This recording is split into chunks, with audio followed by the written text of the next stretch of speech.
All right, welcome in. It is Friday. It's time for Total Bases. It's rivalry weekend, but guys, I got to be honest. It's really play whoever's regionally closest to you weekend, because you can't have a rivalry weekend in Major League Baseball without Yankees, Red Sox, Cardinals, Cubs, Giants, Dodgers. It's none of those are this weekend, so it can't be rivalry weekend, even though that's what we're calling it. But if you notice, as you look on the 15 games we have today, everyone is playing what I guess we could call their regional rival, the in-state rival, the team that's closest to them. The one that definitely counts, Tokyo Brandon, I'll start with you, is the Subway Series. Mets, Yankees, yes. Crosstown rivalry. Everyone remembers 2000 when they played in the World Series. That was, I feel like sort of Mike Piazza. Yeah, I believe that was the Yankees' fourth title in 5 years. Of course, the Diamondbacks ended the dynasty the year after that. But yep. Mets Yankees tonight. This one is going to be on Apple TV here in the States. So we will call that the national TV game, even though you have to stream it, but it's 2026. So that's now national TV. It's Cam Schlittler, your boy, Tokyo Brandon. He's up against Clay Holmes. Citi Field tonight. Who do you got, Mets Yankees? So it's Friday night. I am drinking some peach Japanese sake tonight while I'm enjoying a beautiful evening, 65 degrees and clear out in Tokyo tonight. This is more like I think the Yankees rival would be more like the Red Sox. This is more like the region. Yeah, this is a regional series rather than a rivalry. But anyways, there are some memories, Roger Clemens throwing the bat at Mike Piazza and stuff like that. So, yeah, let's get down to it. On my Twitter X, I put out my top 15 pitchers in current form in MLB, and nobody is higher than Cam Schlittler right now. He leads MLB, but you could argue Shohei Ohtani's pitching quite well. But Schlittler, with all of his, numbers, and I make like a little collage of numbers and smash them together, and he's number one. Clay Holmes has some really good numbers against these Yankees, though. 29 at-bats against, a 172 average against, and 747 OPS. The OPS could use some work, but a 172 batting average against is pretty nice. And both teams have really good bullpens. We got good pitchers, good bullpens, and as good as the Yankees hitting had been, currently I have them ranked 15, while I have the Mets ranked 14 in current form. So I think under would probably be the only way you could go here. I would like an under, whether it be first five or a full game, because both bullpens are performing pretty well right now as well. All right, Brian, over to you. Schlittler's been awesome. I guess I could see some merit in a pitcher's duel here. How do you see this one at Citi Field? Yeah, Schlittler's about a 150 favorite here. And we're looking at either a 7 over 20 or a 7.5 under 25. And I would be in agreement is we've got two starting pitchers that have been very good. The bullpen set up very well in tonight's game. And if you take a look at the Yankees, we always think of the Yankees being such a great hitting team. They do not have a single player in their lineup right now that is in the top 150 for the last week from hitting. Check out these numbers for the bottom five guys in the lineup. We've got Jazz Chisholm. This is the last 7 days. Jazz Chisholm, 358. Ryan McMahon, 392. Spencer Jones, 339. Anthony Volpe, he's only played one game, but 366. And Austin Wells, 391. There is no way I expect them to break out in a really good pitcher's ballpark here against a very good starter. The Yankees bullpen is in great shape. They used a bullpen game on Wednesday, and Yarborough threw 55 and Blackburn 36. So other than that, they haven't used their bullpen at all the last 2 days. And the Mets are very similar. They've had a lot of good bullpen guys that have not been used. So, yeah, I'll keep it short and sweet. If I'm playing it, I'm playing the under. Obviously, with the number of 7, you can get even money, basically. If you play the under 7, you could lay 124 or 125, something like that. If you're looking to play the under, 7's a key number. And we've talked about that before. Anytime you've got some odd numbers, 7, 9, those kind of numbers, those are keyer numbers because somebody's got to win. and somebody's going to win by 1 run most of the time. So yeah, I'm in agreement. I think there's an under there, and I am wearing my glasses today because obviously on the card yesterday we did not see the card well on the show. I ended up going 2 and 3 for my clients. I know Adam won his only play, but yeah, we'll try to do a little bit better for you on the show today because I knew we were in trouble when Tokyo Brandon said the Cincinnati Reds could not hit, and they scored 15 runs. So it's one of those days we were wrong. The starting pitchers I liked all got bombed. It happens. It's baseball. Let's get it back for you today. If anyone needs their team to get uplifted, pay me $5 and I'll badmouth them on the show. There you go. There you go. Well, we're starting off with a little bit of a consensus lean here. My projected run total for this game is 6.87. So if you could get 7.5 on an under, we talked about it till we're blue in the face on this show, how key of a number that is. If you're betting under, there's a big difference between 7.5 and 7. Bryan sort of pointed out some of these places have that 7.5 under juiced, maybe -125. I wouldn't want to go much higher than that, but if you could get an under 7.5, -120, -125, I think that's playable. And Tokyo Brandon sort of alluded to this. I'll sort of hammer his point home. Clay Holmes' stuff has been awesome. Like, we're all sitting here. The knee-jerk reaction is to be like, well, Schlittler's an ace. Yeah, that okay. Like we all know that.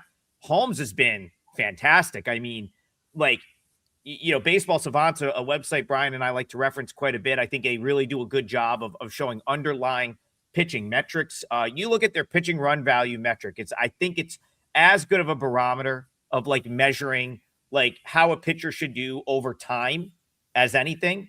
A good combination of what they've done, but what each pitch is equating to more than the ERA, some of the surface numbers.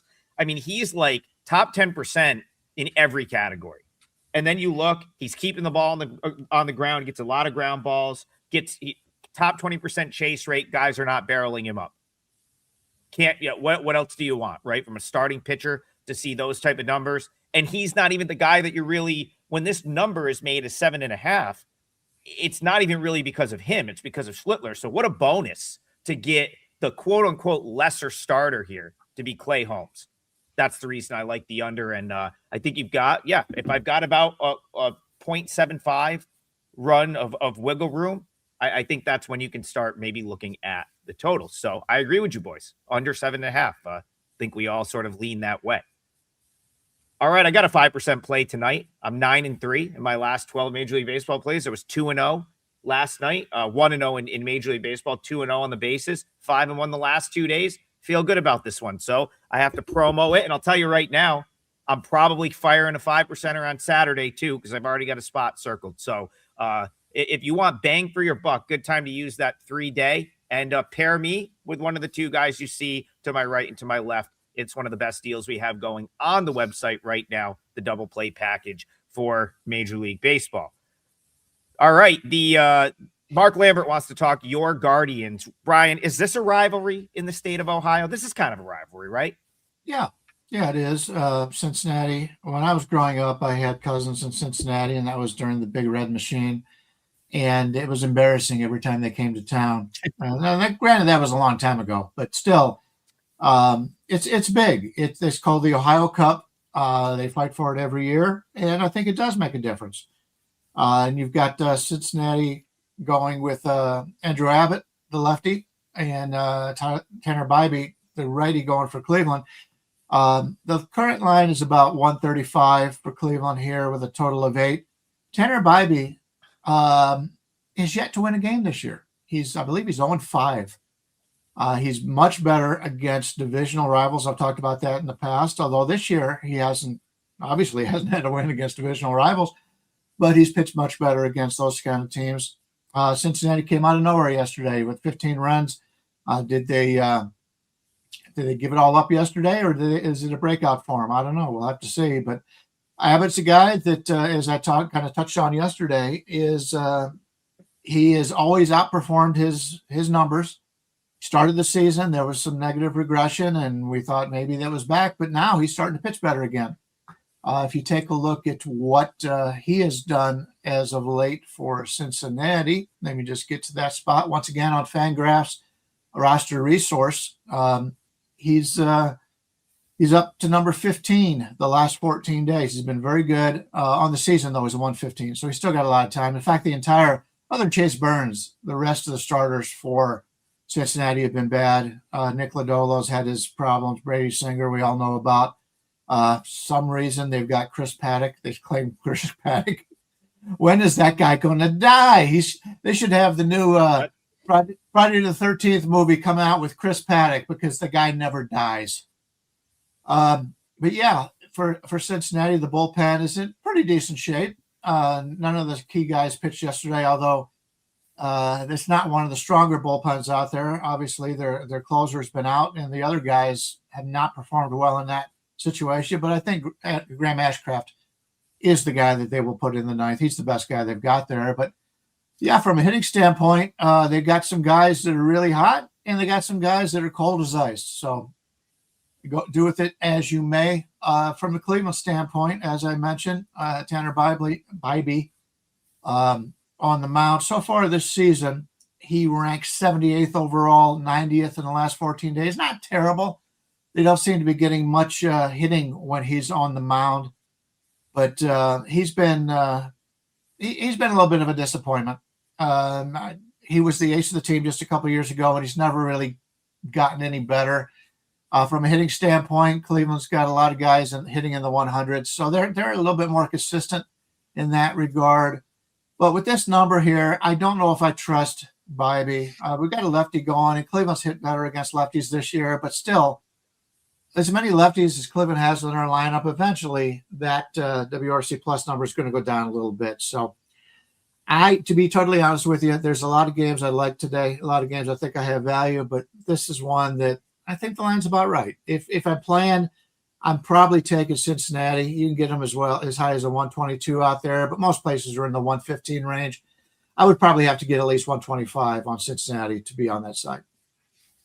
Tokyo Brandon, I think I agree with Brian. I think the line is about right too, but I know you, I don't know if you've done strikeout props, or I'll wait. I won't steal your thunder there. I'll let you promote whatever you've got going on your Twitter page. But I look at this, Bobby's averaging about a strikeout per inning. I don't know if he's getting maybe the recognition for that. It's pretty good for a starting pitcher. And for him, his off-speed stuff looks very good. He's getting some swing and miss there, maybe more so than I think you would even expect him to. The Reds, we've talked about this for a while. I know they had a day yesterday.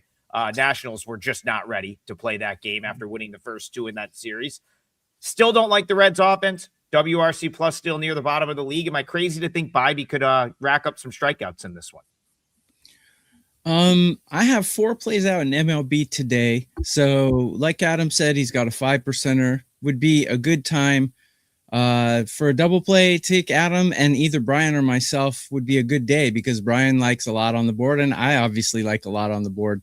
Include Adam in that. It's a great value. So pick that up. Or if you just want to go with one guy, 3 days is 30% off for any capper at WagerTalk right now. So lots of good deals going on, guys. Yeah, I think the wrong team's favored here. I badmouthed the Reds yesterday, but I actually like them today. And the reason I like them is because I got them playing better in almost every category I rank, except hitting. They're lagging a little bit behind. Hitting. They're actually performing better than Cleveland right now. And, the bullpen's lagging a little bit behind. But what I really like is Andrew Abbott's numbers against these Guardians. 48 at-bats against, a 208 average, and a 505 OPS. That's way under the 750 threshold that I like. And Bybee's numbers against these batters: 59 at-bats against, a 789 OPS, and a whopping 322 average against. I think the Reds are going to be able to put some runs on the board here. The bullpen is a little suspect, and a one red flag here is the fact that they put up double-digit runs yesterday. Usually teams tend to cool off after they empty the tank like that. So that's a little red flag for me, and just a little situational spot that I've recognized over the years. And to get to the strikeouts, I got Bybee projected at 5.2 strikeouts here. So if it's 4.5, I would maybe take an over. If it's 5.5, I don't think I would take it. So that's how I read this game. Yeah, that's what I was trying to do here, was trying to get the strikeout total, which is always, for whatever reason, I always have to, I'm not going to shout out the website, but it's always 7 menus in that I have to go to get the over under strikeout in a certain game. Yeah, like I think you know what? You're looking at like a 5.5. That's probably priced right. I was hoping to open up and see like a 4.5 with like reasonable juice. It doesn't look like you're going to get that. So the market maybe has caught up to Bybee having some pretty good chase, swing and miss so far. Go ahead, Brian. Yeah. The site that I use is ballparkpal.com, and they've got Bybee at 5.6 strikeouts, Abbott at 3.3. Listen, the bookmakers are good at their job. Okay. Yes, It's not, you just, more often than not, they're going to get it right. I actually think they got that game as right as they could get it. I think that strikeout line is on the money. The money line is there. I lean toward the Guardians, but again, the number is not, there's no value there, and there's better things on the board. So let's move on. Let's see if we can find those better things on the board for a couple of plays here. Let's head back to the chat. I'm going to grab one here at random. We got the chat is popping off on a Friday. We very much appreciate you guys for getting in here and getting in the replay. The replay, if you're watching this show live and you ever are like, okay, I want to see the replay, it's up all day long. WagerTalk YouTube channel. While you're over there, if you can drop us a like, a subscribe, even a comment, one of the three of us are in there throughout the day, and we're trying to answer your questions. So, we usually hit 6 games on the show in detail. If you ask a question about a game that we didn't hit, one of us will almost always get in there and at least give a quick opinion. So hop in the comments because it makes the show do better, and we very much appreciate it. I'm going to go to Ethan. I met Ethan. He came to the Bowling Green game with Brian Power and I earlier this year. So shout out to Ethan. Always love meeting you guys. I'm out and about. So if I'm ever in your city, you just hit me up. I'll find a way to get you out to the game. We had a great time at the game. I know Ethan is up in Michigan somewhere. I think he's a Tigers fan. No, he's a Michigan State fan. I'm assuming everyone in the state of Michigan just roots for the Tigers. News to me, Brian Leonard, that the Tigers and the Blue Jays are rivals. Didn't know that. But I guess if you go across that like Windsor Bridge, you're like right in Canada. Yeah. So again, an MLB made rivalry just for this weekend and this weekend only. Tigers Jays, how are you seeing this one? Yeah, I think it's a rivalry. They both play in the same league. The one that confuses me is Arizona, Colorado. I guess somebody's got to be a non-rival kind of situation. But I want to know, since you are the traveling man, when are you going to start printing out some Trigg 2026 tour T-shirts and put them out like you're a band on a tour, because you do travel a lot. And if I was a young guy again, I would be joining you on those, because there's nothing I like better than going to see different stadiums, going to see different arenas. In my age, those days are probably past. I did a lot of that when I was younger, especially for Major League Baseball. But congratulations on that. That's something that I'm very envious of. Okay, we're looking at the Toronto-Detroit game. Savage is on the mound against Madden, which every time I hear the word Madden, I think of what's that movie, TC or TB, with Wolf of Wall Street. Madden. Okay. Jordan Belfort. Yeah. Yeah, that's it. Savage is a 125 favorite, maybe a little higher, maybe 127 or so, with a total of 8. He has been really good as of late. You take a look at what Toronto has done lately. Let me get to that on my site here. Okay, here we go. Savage is 39th the last 14 days, 94th on the season. Struggled a little bit coming back from injury, but he's been very good as of late. He's their number 1 draft choice and number 1 guy from the minors, and he is really playing well. It's somewhat surprising to me that he has done so well coming back from injury. Wheeler, I think, is overperformed a little bit coming back from injury, but at least he's a veteran. Savage is not. He's a young guy, so that's pretty impressive. From a hitting standpoint, we've got a lot of guys for Toronto, mostly in the back of the rotation. The top 9 here that are hitting. The bottom 5 guys are all hitting in the top 80. So it's been the bottom of the order for Toronto that's been really hot right now. But even at the top, there's nobody worse than like 170. 170 for Vlad. So the team in Toronto is hitting very well right now, and they've got an ace on the mound. Didn't play yesterday, so didn't need the bullpen at all yesterday.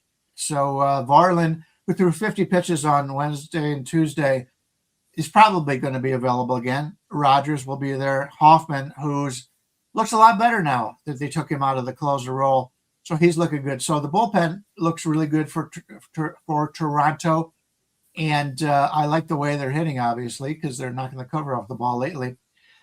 Detroit with Ty Madden, he is their number 27 prospect. He was number 16 last year. So they've lost a little bit of faith in him a little bit, but 27 right now. He'll pitch here, and then he'll pitch against Cleveland on next Wednesday. That's the lineup set up for that. But we've got, from a bullpen standpoint, they're looking okay. They're in pretty good shape here. They did play yesterday, but Tyler Holton threw 7, and everybody else was long relief. Hanafi, Vanesco, and DeJesus. So they're also in pretty good shape here. From a hitting standpoint, they've got Riley Green's been hot. Gage Workman, who they just brought up, a Rule 5 draft, I believe, from the White Sox, 33. So other than them, they're struggling a little bit. McConaughey is doing well. In fact, he has really shown a lot lately. He's been very good. So if I'm looking at this one, I prefer the Toronto side. The line is a little bit more than what I wanted. If I can get a 120 on Toronto, and I see as low as 124 out there, if I can get a 120 on Toronto, I may be looking their way because I trust Savage a little bit more than Madden at this point. But Toronto's not seeing Madden, and we'll see how it goes. Probably a lower, I would say a lower scoring game, but the Toronto bats are really heating up right now. So we know how well they can hit. We saw it in the playoffs last year. They've had a down season offensively, but yeah, we'll see how it goes. If at 120, I'm on Toronto. If not, I'd probably pass. TB, agree or disagree with Bryan? Basically agree. Madden's looked good. 2 starts and he's gone 6 innings in each one, which is pretty rare for a guy who doesn't have a lot of experience. Usually they get pulled early. He gave up 3 runs in one and 0 in the other. So he's pitched quite well. Savage just hit the ground running. I thought he would have a bumpy start, but no, looked great. And man, something's wrong with Detroit though. They got a lot of injuries. They're not hitting, but their bullpen's performing better than Toronto's in current form. So yeah, a couple red flags, but if I were to go anyway on this, it would have to be Toronto. It would take a lot of testicular fortitude to back the Tigers right now. I'm going to go total here. I like the over in this one. And I'll explain why. So Trey Savage, yeah, he's been very good since coming back, but he's also got away with some stuff, specifically walks the last 2 starts. Yeah, his walk rate not great. Yeah. Yeah, 5 walks over 8 innings his last 2 starts. Also, only made it through 4 innings the last 2 times out. Probably because he had some guys on base. They might be, he is still a sort of prized possession for this team. And the Blue Jays are still a team that expects to be around come August and September. So I do think they are going to baby him a little bit. Because they really, if you remember last year's World Series, right? Like he was huge for them. Come the postseason, and I think they want to make sure he can be huge for them again this postseason. So it's not that I don't think Savage can go out and wipe out the Tigers lineup the first time through, but if he's out of this game in the 4th or 5th, and you're getting cracks at the Blue Jays bullpen, I don't really mind that from a Tigers potentially doing their part perspective. Now, Ty Madden, you're right, Bryan. He's dipped a little bit. Like this is the 3rd year he's been in the big leagues in some capacity. He's up and down, spends a lot of time in Toledo. He's definitely sort of dropped down the list of I don't even know if he's considered a prospect anymore. I mean, he probably is because of like number of major league games played, but like this is the third year we've seen him at the big league level in some capacity, I think, or I don't even know if he ever got up there last year. The point is, I mean, I think he's a better long reliever than starter. Yes, the last 2 times out, he did have a good start against the Red Sox, who at the time couldn't hit anything. He had a good start against the Royals. Again, it's the Royals. Can the Blue Jays do some damage? I think so. Can they get 3 or 4? Maybe. The Tigers bullpen, solid, but like they've been giving up runs too. I mean, it's like it's not like they're unhittable. And you look at this number, I think it should be either 8.5 or 9. It's 8. You get to 4-4 and you got to win. So why not I just think the math is going to add up to like this getting at least to 8 runs. And if you hit it 4-4, then you're just waiting for the ghost runner to come in, right? Like you're going to win anyway. So I like the over here. All right, let's move it along. Let's go to, a couple people. Let's go to, well, I guess the people want to talk about the Nats. They love talking about the Nats on this show. I'll go to Bryan. I think this is the Beltway series, the Beltway rivalry, Baltimore and DC. I count this. This is a rivalry right here. Those two cities are very close, separated by that one highway that is just brutal to drive on. Can't stand driving in the DC area, especially in that stretch. So that's what we got here tonight. Nationals, still a very good series for them. Yeah, they got absolutely bombed yesterday, but they went into Great American Ballpark, took 2 of 3. So they're still playing, I think, above where the market has them. Shane Baz on the mound for the Orioles just continues to disappoint. So how are you seeing this one, Orioles, Nats? And do we see more runs in this series? Yeah, I live in Las Vegas. I have a house in Orlando, and I was just up in Toronto, so I know all about traffic. And I spent a lot of time in LA also. So, yeah, Toronto's worse than all of them. I can tell you that right now. It's crazy. I have not driven the one you were talking about, but I'm sure it's bad. But I spoke yesterday about this rivalry meaning more to Washington. Maybe they had something to do with them being terrible yesterday. Who knows? But they're going up against Shane Baz today. Shane Baz for Baltimore. Zach Littell, who has been a little bit disappointing also from Washington here. We've got Baz at about a 130, 135 favorite with a total of 9 to the over, or I'm seeing a couple of 9.5s to the under at minus 120. When the season started, I had 2 teams that I thought were clear overs, and that would be Baltimore and Washington. I didn't like the pitching on either one of these 2 teams, and I like the hitting. Now, the Baltimore hitting hasn't been as good. Washington has been really good, especially for us because we've been betting team totals over with Washington all year long and having a lot of success. But if you can get that 9 over 120, that's what I would look for here. Baz has been a major disappointment this year for Baltimore. If they had anybody else to take his place, they may move him to the bullpen or something, but they really don't. They've been dealing with a lot of injuries all year long.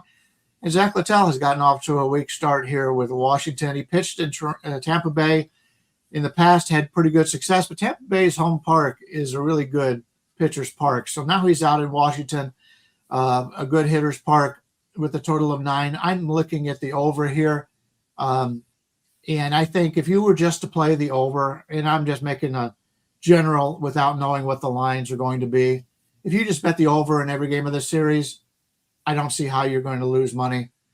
These 2 teams can hit. They have the ability to hit. Baltimore has got some guys that are starting to heat up. So I'll be on the over sometime in this series. And it's with the way Baz and Littell are pitching right now, this one might be a pretty good bet to the over itself. Yeah, TB, you've been all over Nats overs pretty much all season. You know what? I'm gonna defend my boy here. Listen, you were still right about the Nationals being mispriced yesterday. I said it was a bad spot. It was a bad spot for them. I thought waking up early after winning those 2 games, you can't be firing around the Undertaker throat slash. You just can't do that. I knew it was going to get them, that they were going to take that personally, and they did. But all season long, the Nats have been mispriced, and you've made such a good point about how it's skewed some of the team totals and stuff. Does it come into play again here? Certainly looks like it could. Yeah, I have like I said on my Twitter X, I put out my current form top 15 starting pitchers. I didn't put out my bottom 15, but I'll read you my bottom 5 pitchers in all of MLB right now. Eric Fetty, Simeon Woods Richardson, Adrian Hauser, Bryan Bayo, and last place is Zach Littell. So I expect some runs as well. And Washington first 5 is 2.5. I wouldn't go with that, but 9 seems low to me, actually. You know, the books can only stretch the numbers so far. So a 10.5 is probably the most you're ever going to see in an MLB game, unless it's played in Mexico or Colorado.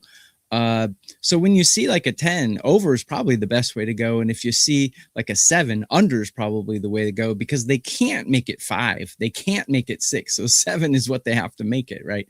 So usually those stretched out ones go over and under to the extreme. And I agree with Bryan. Washington right now hitting number 6 in MLB. The Orioles are hitting 20, but if anything's going to wake your bat up, it's going to be Zach Littell pitching in 2026, man. Horrible. He's been awful. And Baz, since leaving Tampa Bay, has not been very good either. So, yeah, I full-heartedly agree with Bryan. I'll speak to that for a second, but first, Bryan, can you really get a reasonable over 9 here? What are you seeing for over 9? Because that would be what I'd be most interested in if it's like close. If you can play it. Yeah, it's minus 120. You can get a minus 118 if you're playing at BetMGM. So there's a lot of them out there. It's about split up between the 9.5s and the 9s. That's going to be my leg of the parlay. We're going to go over 9, Orioles Nationals. Listen, Tokyo Brandon pointed out Shane Baz has really struggled since coming to Baltimore. Yeah, they messed up his pitch mix. They totally messed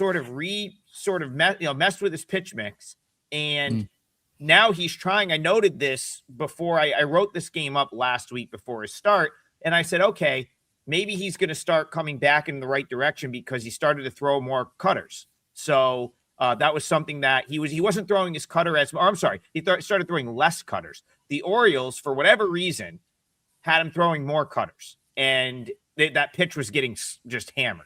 Mm-hmm. So he started to throw less in the last couple starts. He had a good start against the Astros, but I said to myself, yeah, it's the Astros. That team, that lineup's not good. That team's not good. So then you look at his last 2 starts, crushed by the Yankees, crushed by the A's. Nationals have hit. The Nationals hit, and I've said this all year. The Nationals set up better to hit right-handed pitching. Here they get a righty that doesn't even know what he really wants to throw when he gets out there. How does Shane Baz have any success in that scenario? He's all messed up. He doesn't really know how he wants to attack hitters. He's probably starting to work against his pitching coaches who, if you follow the Orioles long enough, they're kind of clueless when it comes to developing pitching. They really haven't done that well at all. So yeah, why not 9 runs here? Because either of these 2 teams, listen, the Orioles have guys that have started to hit. Kobe Mayo hit a little bit this last week. One of these teams could get all of these runs, really, if you think about it. So you could get to 4-4 and then you're free rolling. Or you could just have a scenario where someone puts up a touchbound. Over 9 is going to be my parlay league. I like that. I like that quite a bit. Sorry to cut in. To add fuel to that fire, both bullpens rank under 20. So both bullpens in the bottom 1/3 in current form, according to my numbers. So that adds to the glory. And the Orioles bullpen has been worse recently. If you guys remember, they had that nice start. They had a really good April. And we were kind of like, yeah, that's not going to last. They don't have a good collection of bullpen arms, and they haven't been very good. So, TB, I'm going back to you. Why don't we add some fuel to the parlay? What are you looking at for the parlay? Let's take a look. By the way, I have Baz projected at 16.8 outs today. So, looking at the parlay, I think I'm going to go with the Yankees Mets first 5 innings under 3.5. It's a game we already covered, so I'll let Bryan or you bring up the next game or the chat. But sorry to be bland, but I think Yankees Mets under 3.5 first 5 is a good one. No problem. Let's go to Bryan's, and then we'll still get 2 more games in here. Okay, I've had some guys in the YouTube comments talking about how they like it that I give them underdogs. I think there's an underdog that's live today, and it's going to be fading a team that we made a lot of money on so far this year. But Boston is traveling to Atlanta. Currently, Early's on the mound for Boston. He's the lefty going against Strider for Atlanta. Right now, Atlanta's about a 145 favorite, seen as high as 155 out there, but basically 140 to 145 with a total of 8. And Early's the better pitcher than Strider is right now. So we're getting Boston with a lefty that Atlanta has not seen before. And I think he's going to have some success here. Strider's a guy that has been very hit and miss so far this season. And I seem to have a pretty good idea of when he's going to pitch bad or pitch good because I seem to be on the right side of a lot of those games. In fact, I had we talked about the Cubs yesterday, a team that had not hit at all, and they only scored 2 runs, and that was enough. So I think we're going to get a repeat of that. No, Boston has not been good. They've been underperforming all season long, but they've got the starting pitcher edge here, and at this price, I can't turn them down. You're getting as high as 135s out there, a lot of 130s. So I'm going to play the Boston Red Sox plus the 130 here against Atlanta to put an underdog into this parlay and pay it off a little bit higher. Boston's a much better team than what they've shown. Management has not done a very good job. I don't think there's been much of a coaching increase. In fact, basically, you take a look at what they did before the coaching change and what they've done afterwards. Nothing. It's exactly the same as it was. So Dave Koken would have been a little upset with taking the new coach and riding that out because Boston has been basically the same regardless of who is in charge over there. But I'm looking to play against Strider here, and I think Boston can get to him. If Boston could get 4 runs here, I think we got a winner. Yeah, I think there's some value there. TV, Red Sox, Braves to you. Are you seeing anything in this one? I would have a tough time taking the Red Sox the way they're hitting right now because they're not hitting very well, and the Braves have 30 more home runs as a team than the Red Sox. So that, I understand what Brian's saying that if you're going to pick a dog, that could be the one today. But man, hard to bet against the Braves. They look so good. So I don't know. I'll probably laugh the game, but good luck. I will point out from the home run standpoint, is much of a good hitting ballpark Fenway Park is. It's a bad home run park because that in Atlanta's a good home run park. So, but 30 is that's a major difference. Yes, I'll agree with you with I'll agree with you with I think Connolly Early is an edge over Strider right now. Early he's pitching deep into games pretty regularly. Didn't pitch well against Houston, but last time out against the Rays, seven shutout, 8 innings. He's gone 6 2/3. He's gone 6. He's gone 5 1/3 against the Yankees, which was an impressive outing. Kind of battled his way into the 6th inning there. Whereas Strider, we've only seen twice since coming off the IL. One, he was not good against the Rockies. Actually had a pretty bad start there. Probably should have given up more. The Rockies let him off the hook a couple of times. 5 walks in that start. Last time out against the Dodgers, he pitched great. 6 innings, 1 hit, shutout. But again, I mean, small sample. I still think that Early certainly isn't worse. So again, even if you have them close, plus 130, Red Sox bullpen is pretty good. They just haven't had enough leads this year to really maximize those high leverage guys. I think it's they feel like they're behind all the time. And so they don't get the full sort of, their leverage guys have not pitched with as many leads as they should. If you can get them a lead and get the ball to Chapman or some of those other guys, are probably winning more games. So I don't hate it, Brian. Won't make my card, but I see some value at the current number there. I do want to point out, I will be putting up a 5% play today. It isn't on any of the games we've talked about. And it's been a while since I put out a 5% in baseball. So keep that in mind. I really do like this card, and it'll be a different game than this, but This will probably be my free play on the site, but I wanted to put it out because I think there's a little bit of value here. So yeah, let's get this parlay started, and I believe we're exactly even on the season. Is that correct? We are exactly even on the season. Yeah. And yep, we're pretty much, I mean, to like maybe like I think we're maybe down like a tenth of a unit. So pretty much like dead even on the parlay. All right, because it's a Friday and because I missed Mike Scott's donation from earlier, and now we have another one. We're gonna get you two more games in. So we're gonna try to go quick on these two. Gonna get you an extra game. Let's start with D Cerna, and we'll go Cubs, White Sox, little rivalry out in Chicago. Tokyo, Brandon, over to you. Great call yesterday on the Cubs. Didn't need that run line. Didn't need that +1.5. They haven't started to hit yet, but they still got it done. A 2-0 win. Now they're taking on the Southsiders here. Cubbies, White Sox. How do you see this one? Yeah. Before we get to that, guys, double play. Two of us.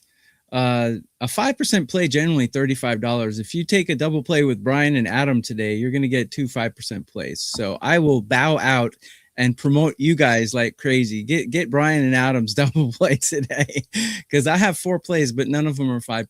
So let's go to this one. The Cubs are obviously the better team. However, current form, man, the White Sox are ranked number 2 in MLB, according to my numbers, and their bullpen is light years better than the Cubs right now.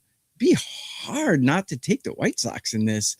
I don't know if I'm going to do it or not, but I do like Cabrera, actually, and I don't like Burke. But, that's just the eye test. But when I break the numbers down, I got Cabrera ranked 15 on a scale of 30, and I got Burke 17. So not much different there, but the bullpen is light years different, and the lineup is light years different. I would be very tempted I'd be very tempted to take the White Sox in this. That's how I see it. I too am very tempted to take the White Sox. I actually like Burke. I think Burke's got some redeeming qualities. He doesn't give up a ton of hard contact. He keeps the ball in the zone.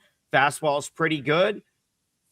Listen, the White Sox, I mean, that +1.5, if it was 15 cents cheaper, would be very appealing, because I think this game could be close.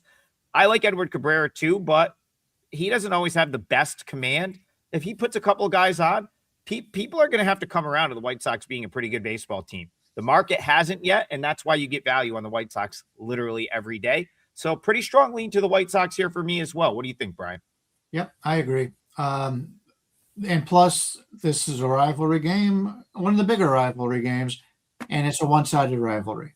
The White Sox see the Cubs winning the championship over my Cleveland Indians, and they feel that they're the smaller team. It's like Washington and Baltimore. They're a small team in that city, and I do like Burke. So, yeah, a lot of motivation here for Chicago, for the White Sox, excuse me. And the Cubs are not hitting right now. They scored 2 runs yesterday. Yep. They got the monkey off their back, but still, this lineup, nobody in this entire lineup is hitting well right now. It would clearly be the White Sox if I'm playing this game. And in rivalry games, the underdog, the lesser of the two teams, usually considers it more of a rivalry than the big team.